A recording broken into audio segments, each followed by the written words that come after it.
Salut tout le monde, c'est Simon, je vous retrouve pour une vidéo. On part du côté de l'Italie et de la Serie A. La Serie A, la magnifique, qui me sourit énormément ces derniers temps. La semaine dernière, c'était perfect. Cette semaine-là, c'était presque perfect. Quelle déception. La Lazio m'a déçu, bordel. Ils auraient pu, à minima, faire un nul, histoire qu'on enchaîne un back-to-back en perfect. J'étais pas loin, hein, franchement, je suis un peu deg. Vraiment pas loin. Torino Cagliari, je crois que le Toro avait gagné. C'était le match du vendredi soir, ou 2-0, 2-0, je crois. Como Atalanta, il n'y a pas eu un 3, il y a eu un 2. Napoli Juve, le Napoli a gagné contre cette triste Juve cette saison. Une Juve dégueu au final. Ils avaient plutôt bien commencé, mais vraiment là, ils gagnent plus un match quoi. C'est une catastrophe. Enfin bref. Il y a Mota qui est sur la sellette, donc normalement, s'il gagne pas ce week-end contre Empoli, c'est ciao bye bye hein, pour Monsieur Thiago Motta. Ensuite, Empoli Bologne, Bologne ou nul, c'est passé. Il y a eu un but partout. Milan Parme. Un over de 5, c'est passé. Même Milan a gagné au final, hein. 3-2, je crois, dans les arrêts de jeu. Ils perdaient 2-1 en toute fin de rencontre. Ils ont marqué 2 buts dans les arrêts de jeu. Donc là, franchement, c'était beaucoup moins de transpiration de jouer l'over de 5 que le Milan gagne, hein. Et c'est passé ouais, vraiment facile. Et en plus, c'est une cote supérieure au fait que Milan gagne. Donc il y avait tout à y gagner. Dans ce bet-là, c'était mieux. Udinese contre la Roma, l'over 1,5 est passé. Même la Roma a gagné carrément ce match-là, 2-1, si ma mémoire est bonne sur un Pinot Dovbyk, il me semble. Sauf si je mélange les matchs, c'est largement possible aussi. L'Inter contre Lecce, l'Inter a écrasé Lecce. L'Inter, surprenant, hein, les deux derniers matchs, que ce soit Lecce et Monaco, ils ont essayé d'écraser leurs adversaires. Alors qu'avant, ils faisaient vraiment des matchs tout pourris, gagner 1-0. Là, vraiment, ils ont vraiment essayé de les exploser. Et c'est ce qu'ils ont fait, les deux matchs d'ailleurs. Lazio contre la Fio, il n'y a pas eu un 0, il y a eu un 2. Du coup, il n'y a que Adli qui a failli faire perdre son équipe de la Fio. Mais sinon, ils ont réussi à gagner. Celui-là, je ne l'ai pas vu le match là. Lazio Fio. Ça devait être le match du dimanche soir, il devait tomber en plein Marseille-Nice, c'est pour ça que je ne l'ai pas vu. Sinon, je l'aurais regardé celui-là. Venezia, Eyas marque, c'est passé, il y a eu un but partout. Genoa a battu Monza. Donc voilà, c'était vraiment pas mal. Le week-end dernier, une nouvelle fois, c'était top même, j'ai envie de dire. Ce Lazio Fio, j'ai même pas joué. Je l'ai pas joué ce match-là. Donc voilà. Un pronostic pour la prochaine journée. La prochaine journée, Parme Lecce, Monza Hellas, Udinese Venezia, Atalanta Torino, Bologne Como, Juve Empoli, la Fio contre le Genoa, le Milan contre l'Inter, le derby milanais, la Roma contre Naples, un deuxième gros match, Cagliari, Lazio ensuite pour terminer. Donc comme il y a quand même deux énormes confrontations, donc entre le Milan et l'Inter et la Roma contre le Napoli, forcément il y a beaucoup plus de matchs très compliqués avec des équipes en bois qui s'affrontent. Et en parlant d'équipes en bois qui s'affrontent, on commence par un magnifique Parme-Lecce. Parme très dur comme match. Lecce réussit bien en général contre les équipes en bois. Parme, ils jouent au foot, quoi. Ils jouent au foot, mais ils ont du mal à avoir des résultats, donc je pars sur un nul entre ces deux équipes. Monza contre le Hellas. Le Hellas, j'avais tenté la victoire la semaine dernière à Venezia. Monza, franchement, ils perdent tous leurs matchs. Donc je vais les retenter, hein, encore une fois. Euh, le fait que le Hellas gagne à Monza. Eh bien, à un moment donné où ça va passer, hein. Pas déconner quand même.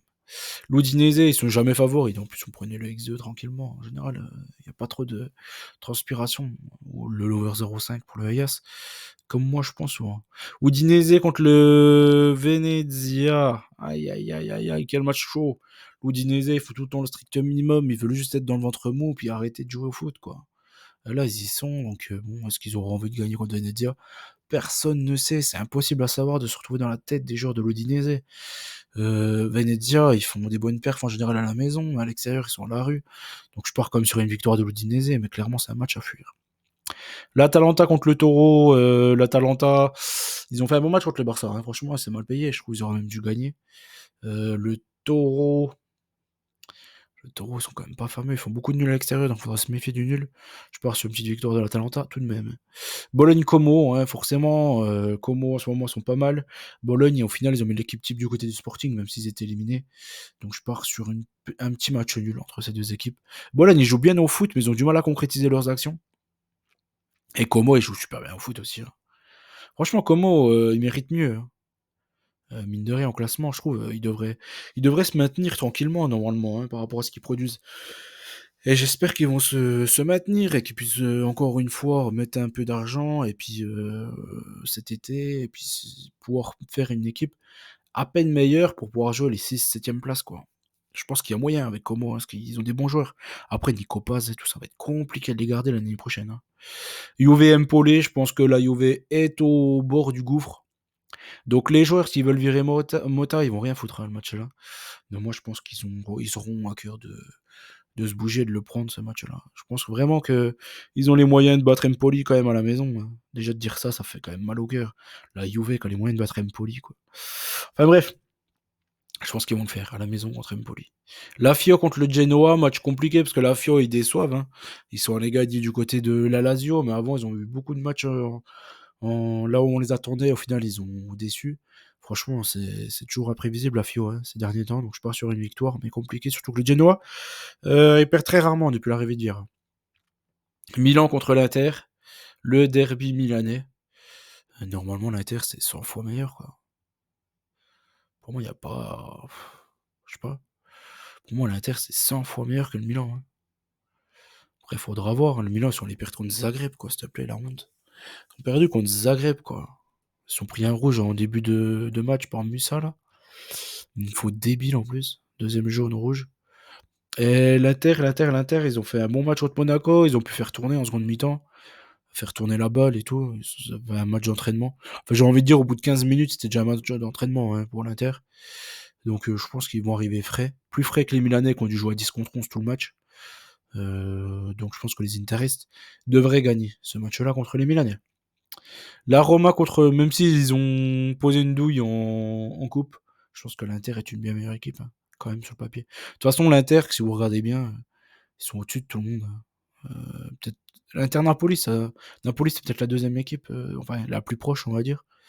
L'Atalanta, je trouve, ils sont trop joueurs l'Atalanta. Ils sont trop joueurs pour inquiéter une équipe comme l'Inter. Enfin bref, la Roma contre le Napoli, la Roma c'est chaud parce qu'ils perdent très rarement hein, depuis l'arrivée de Ranieri. Et le Napoli pour moi c'est largement au-dessus. Donc je pars sur un nul ici. Voilà, entre ces deux équipes. Après la Roma, il y aura un gros match ce soir, donc plutôt un X2 quoi, entre ces deux équipes. Cagliari-Lazio, la Lazio, ils avaient fait une contre-perf, c'était où? À Lecce, je crois. Mais sinon, à l'extérieur, ils sont plutôt bons. Hein. Chaque fois, ils repartent avec la victoire, donc je vais leur faire encore une fois confiance. À Cagliari, je pense qu'ils ont les moyens d'aller gagner là-bas. Donc, je pars sur une victoire de la Lazio.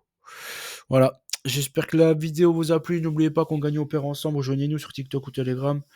Je vous souhaite bonne chance à tous. Hein, de toute façon, hein. N'oubliez pas un maximum de likes, s'il vous plaît. Et ciao tout le monde. Bisous, bisous.